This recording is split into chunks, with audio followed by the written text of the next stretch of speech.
Querido Deus, eterno Pai, divino Senhor, aqui estamos diante de Ti para louvar-te na beleza da Tua santidade, para te render-te graça por esse momento oportuno, que o Senhor nos está a meditar em Sua palavra.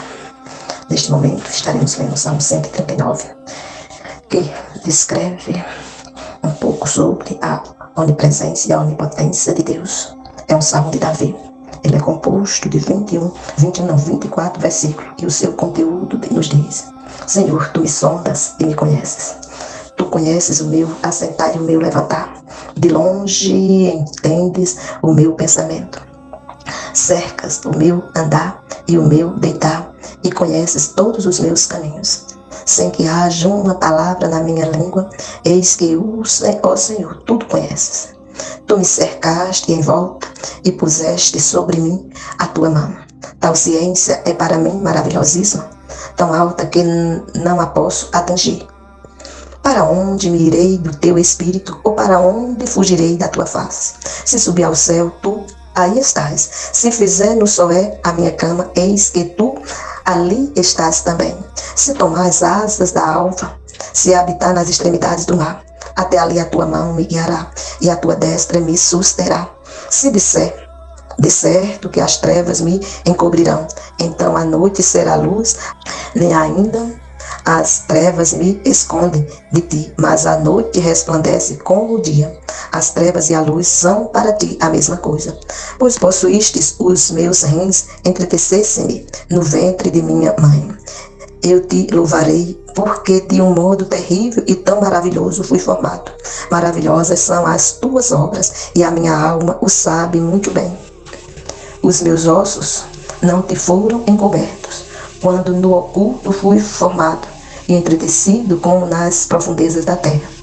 Os teus olhos me viram, o meu corpo ainda informe, e no teu livro todas estas coisas foram escritas, as quais iam sendo dia a dia formadas, quando nem ainda uma delas havia. E quão preciosos me são, ó Deus, os teus pensamentos, quão grandes são as somas deles. Se as contasse, seriam em maior número do que a areia. Quando acordo, ainda estou contigo, ó Deus. Tu matarás, de certo, o ímpio. Apartai-vos, portanto, de mim, homens de sangue, pois falam malvadamente contra ti, e os teus inimigos tomam o teu nome em vão. Não aborreço eu, ó Senhor, aqueles que te aborrecem, e não me aflijo por causa dos que se levantam contra ti. Aborreço-os com ódio completo, tenho-os por inimigos. Sonda-me, ó Deus, e conhece o meu coração. Prova-me e conhece os meus pensamentos, e vê se há em mim algum caminho mau, e guia-me pelo caminho eterno. A palavra do Senhor foi lida, e você tem a oportunidade de observar o diálogo feito pelo salmista Davi com o Senhor, o Criador de todas as coisas, aquele que nos conhece da melhor forma possível, pois podemos contemplar que o próprio texto nos mostra que Ele nos viu ainda na nossa forma informe. Quando estávamos sendo gerados, Ele, o Senhor, nos contemplou. Ele, o Senhor, estendeu a sua mão e fez operar sobre nós a ação gloriosa dEle. Como diz a própria palavra do Senhor, que os filhos são heranças do Senhor. Os filhos são herança do Senhor. E todo ser existente é filho.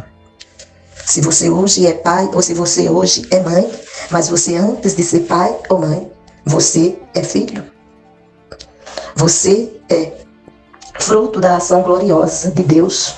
Aí você pode se dizer: ah não, eu nasci porque existe meu pai e minha mãe. É bem verdade, existe seu pai e sua mãe. Se não fosse, você não estaria aqui. Aí você diz: ah não, mas eu sou um bebê de profeta.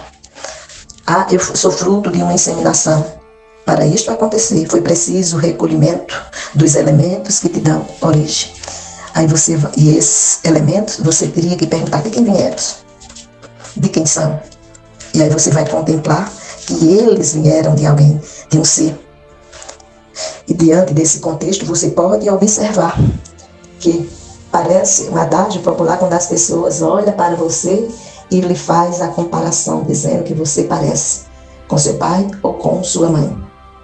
E essa colocação te leva a indagar se você conhece ou não seu pai, se você conhece ou não sua mãe. você agora passa a ter a curiosidade de se perguntar quem são meus pais. Por que estão dizendo que eu pareço com eles? Em que sentido eu pareço com eles? Na aparência física? Na ação comportamental? O que estão dizendo a respeito de dizer tal pai, tal filho? Você professa que é filho de Deus. Você tem demonstrado isso nas suas ações? Você tem demonstrado isso aonde você coloca a planta do seu pé? Você tem demonstrado isso à medida das suas ações? Como você tem demonstrado que é filho de Deus? Como você tem demonstrado que anda na presença dele? O que você tem feito para glorificar o nome dele? E se você se perguntar, preciso eu fazer alguma coisa para demonstrar a glória de Deus? A palavra do Senhor nos diz em Isaías, capítulo 43, no verso 7, que Ele, Deus, nos criou para o louvor da sua glória. Eu vou ler o texto para que você possa contemplar completamente o que Deus diz a respeito da sua, da minha, da nossa criação. A todos os que são chamados pelo meu nome, e os que criei para minha glória, eu os formei, sim, eu os fiz.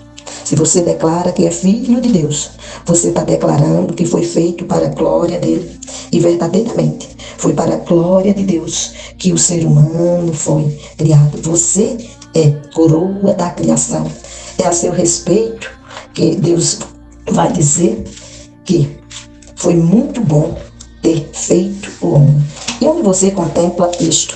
Quando você lê a palavra de Deus no livro de Gênesis, no capítulo 1 e no capítulo 2, você vai contemplar quando Deus vai dizendo a cada coisa criada, ele diz a seguinte expressão: e viu Deus que era bom. E isso para toda criação. Vai o Senhor fazendo esta declaração, mas depois que ele faz o ser humano, e viu Deus que era tudo muito bom. Isto é expressão declarada na própria palavra de Deus. Você pode observar claramente na construção do texto.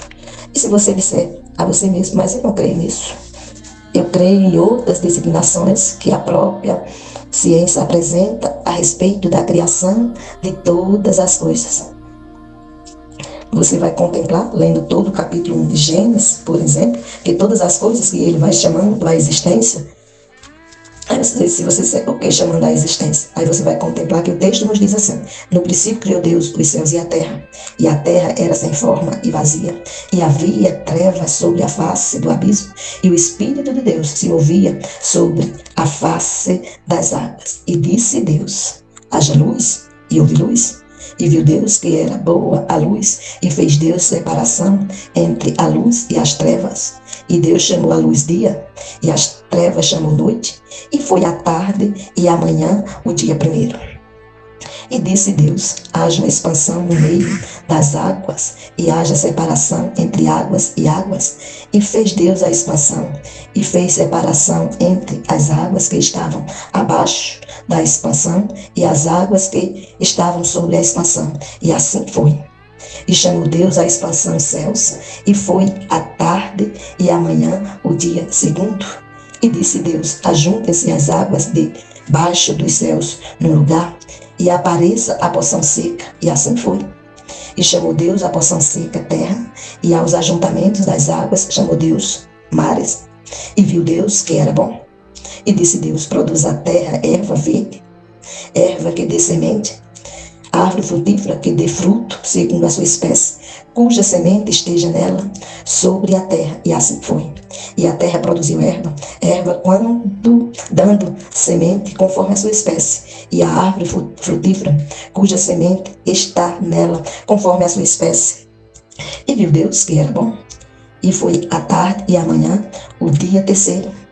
E disse Deus: haja luminares na expansão dos céus, para haver separação entre o dia e a noite, e sejam eles para sinais e para tempos determinados, e para dias e anos, e sejam para luminares na expansão dos céus, para alumiar a terra. E assim foi. E fez Deus os dois grandes luminares, o luminar maior para governar o dia e o luminar menor para governar a noite. E fez as estrelas. E Deus os pôs na expansão dos céus, para alumiar a terra, e para governar o dia e a noite, e para fazer separação entre luz e as trevas. E viu Deus que era bom. E foi a tarde e a manhã o dia quarto. E disse Deus: produza as águas abundantemente répteis de alma vivente, e voe as aves sobre a face da expansão dos céus. Deus criou as grandes baleias e todo o réptil de alma vivente que as águas abundantemente produziram, conforme as suas espécies, e toda ave de asas, conforme a sua espécie. E viu Deus que era bom. E Deus os abençoou, dizendo: frutificai e multiplicai-vos, e enchei as águas nos mares, e as aves se multipliquem na terra. E foi a tarde e a manhã o dia quinto. E disse Deus: produza a terra alma vivente, conforme a sua espécie, gado e répteis, e bestas feras da terra, conforme a sua espécie. E assim foi. E fez Deus as bestas feras da terra, conforme a sua espécie, e o gado conforme a sua espécie, e todo o réptil da terra conforme a sua espécie. E viu Deus que era bom. E disse Deus: façamos o homem à nossa imagem, conforme a nossa semelhança, e domine sobre os peixes do mar, e sobre as aves dos céus, e sobre o gado, e sobre toda a terra, e sobre todo o réptil que se move sobre a terra.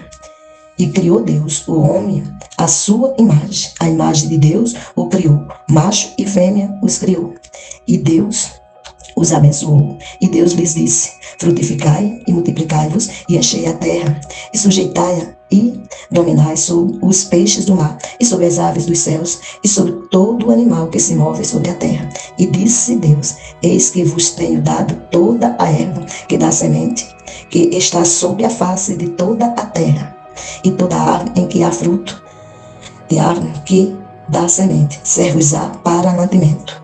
E a todo animal da terra, e a toda ave dos céus, e a todo réptil da terra em que há alma vivente, toda a erva verde será para mantimento. E assim foi.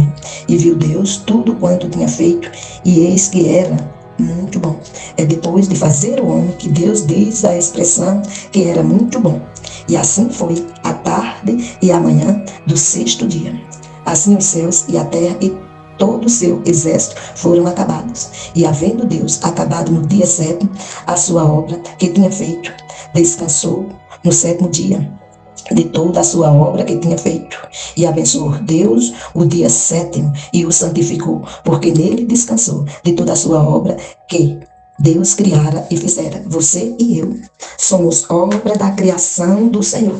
O Senhor nos criou para a sua glória, como diz em Isaías 43:7, e que já foi lido.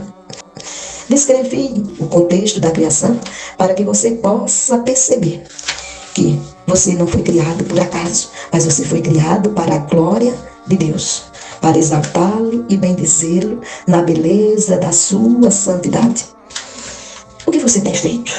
A palavra nos diz em 1 Coríntios 10:31, quer comais, quer bebais, quer façais qualquer outra coisa, fazei tudo para a glória de Deus. Você tem feito para a glória de Deus?